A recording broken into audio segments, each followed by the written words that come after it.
Praise the Lord everyone. So இன்றைக்கி ரொம்ப ஒரு முக்கியமான விஷயத்தை நான் ஷேர் பண்ணிக்கலான்ட்டு இருக்கேன்.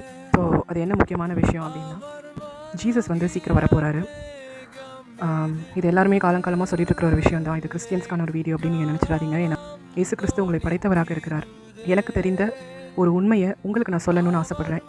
இந்த உலகத்தில் எது முதல்ல வரும்னு தெரியாது. ஜீசஸோட வருகை அது ஃபஸ்ட்டு வந்ததுன்னா ஓகே, இல்லை நம்மளோட டெத். ஏன்னா இப்போது வயதானவங்க தான் சாகுறாங்க அப்படின்னு கிடையாது. குழந்தைங்கள்லேருந்து வயசானவங்க வரைக்கும் யாருக்கு வேணாலும் எப்படி வேணாலும் டெத் வந்துட்டு தான் இருக்குது. அதனால் தயவு செஞ்சு இதை பார்க்குற ஒவ்வொருத்தருக்கும், அது நீங்கள் யார் வேணாலும் இருக்கலாம், சின்னவங்களோ பெரியவங்களோ, நான் சொல்கிறது ஒரே ஒரு விஷயந்தான். இயேசு சீக்கிரமாக வரப்போகிறார். இயேசு இல்லாமல் உங்களால் பரலோகத்துக்கு போக முடியாது. இயேசு இல்லாமல் உங்கள் பாவங்கள் மன்னிக்கப்படாது. ஏன்னா நம்ம பாவத்துக்காக உயிரை கொடுத்து ரத்தத்தை சிந்தினவர் இயேசு மட்டும்தான். இந்த உலகத்தில் வேறு யாருமே நம்ம பாவத்துக்காக செத்து போயோ இல்லை நம்ம பாவத்துக்காக ரத்தம் சிந்தியோ நமக்காக மீண்டும் உயிரோடு எழுந்ததா சரித்திரம் கிடையாது. ஸோ அவரால் மட்டும்தான் நம்ம பாவத்தை மன்னிச்சு நம்மளை பரலோகத்தில் கொண்டு போய் சேர்க்க முடியும். இயேசு சீக்கிரமாக வரப்போகிறாரு.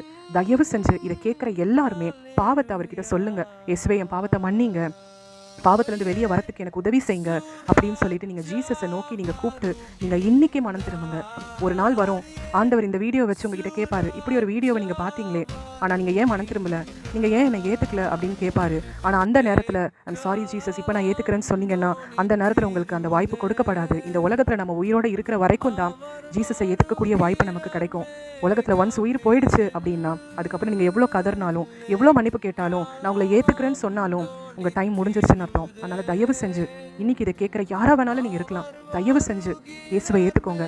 இயேசுவே என் கூட பேசுங்க அப்படின்னு நீங்கள் கேளுங்களேன். கண்டிப்பாக இயேசு உங்கள் கூட பேசுவார். என் பாவத்தை மன்னிங்க, உங்கள் ரத்தத்தினால் என்னை கழுவுங்க, என்னை பரிசுத்தப்படுத்துங்க, என்னை பரலோகத்துக்கு கூட்டிகிட்டு போங்க அப்படின்னு நீங்கள் கேளுங்க. உங்கள் கஷ்டம் எதுவாக வேணாலும் இருக்கலாம், உங்களுக்கு என்ன வியாதி வேணாலும் இருக்கலாம், எந்த சிச்சுவேஷனில் எப்படிப்பட்ட நிலைமையில் நீங்கள் இருக்கலாம், நீங்கள் இயேசுவை நோக்கி கூப்பிட்டீங்கன்னா கண்டிப்பாக இயேசு உங்களுக்கு உதவி செய்வார். இயேசு சீக்கிரம் வராரு. இயேசு வந்தாலும் சரி, நம்ம உயிர் முதல்ல போனாலும் சரி, இயேசுவை ஏற்றுக்கலனா கண்டிப்பாக நம்ம பரலோகத்துக்கு போக முடியாது, நரகத்துக்கு தான் நம்ம போவோம். நரகம் எவ்வளோ கொடுமை உள்ளதுன்ற ஒரு வீடியோவை இந்த டிஸ்கிரிப்ஷனில் நான் ஆட் பண்ணியிருக்கேன். தயவு செஞ்சு அதையும் பாருங்கள். பார்த்துட்டு இயேசுவை ஏற்றுக்கோங்க. பார்க்குற எல்லாருமே தயவு செஞ்சு இயேசுவை ஏற்றுக்கோங்க.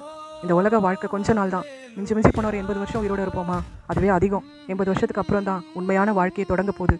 எல்லாரும் நினைப்பாங்க செத்ததுக்கப்புறம் அவ்வளோதான், நம்ம தூக்க நிலைமைக்கு போயிடுவோம், எல்லா கஷ்டமும் முடிஞ்சிருச்சு, நம்ம அப்படியே டீப் ஸ்லீப்பில் இருப்போம். கிடையவே கிடையாது. செத்ததுக்கப்புறம் தான் உண்மையான வேதனையா இல்லை உண்மையான சந்தோஷமான்ற ஒரு வாழ்க்கை துவங்கும். உண்மையான சந்தோஷம் வேணும்னா இயேசுவை ஏற்றுக்கிட்டா மட்டும்தான் நீங்கள் உண்மையாகவே சந்தோஷமாக செத்ததுக்கப்புறம் இருக்க முடியும். இயேசுவை ஏற்றுக்காமல் நீங்கள் செத்துட்டீங்கன்னா அது மிக மிக மிக கொடுமையான ஒரு வாழ்க்கை, முடியாத ஒரு வாழ்க்கை. 80 வருஷத்தில் முடியும்னு சொல்ல முடியாது, 60 வருஷத்தில் முடியும்னு சொல்ல முடியாது. நித்தியமாக ஃபார் எவர் நீங்கள் நரகத்தில் வேதனைப்பட வேண்டியதாக இருக்கும். அப்படி நீங்கள் போகக்கூடாது அப்படின்ற ஒரே ஒரு காரியத்துக்காக தான் இந்த வீடியோவை நான் பதிவிடுறேன். தயவு செஞ்சு இந்த வீடியோவை பார்க்குற எல்லாருமே இயேசுவே இன்னைக்கு நீங்கள் கூப்பிடுங்க. இயேசுவே என் பாவத்தை மன்னிங்க, இயேசுவே நான் உங்களை ஏற்றுக்கிறேன். 3 வார்த்தையை மட்டும் நீங்கள் சொல்லுங்கள். இயேசுவே என் பாவத்தை மன்னிங்க, நான் பரலோகத்துக்கு வரணும், எனக்கு உதவி செய்யுங்க. இதை மட்டும் நீங்கள் டெய்லியும் நைட்டு தூங்க போகும்போதோ இல்லை காலையில் எழுந்த உணவோ சொல்லிட்டு எப்போ போல் நீங்கள் இருங்க. கண்டிப்பாக ஆண்டவர் உங்கள் கூட பேசுவார். கண்டிப்பாக ஆண்டவர் உங்களுக்கு உதவி செய்வார். ஆமேன்.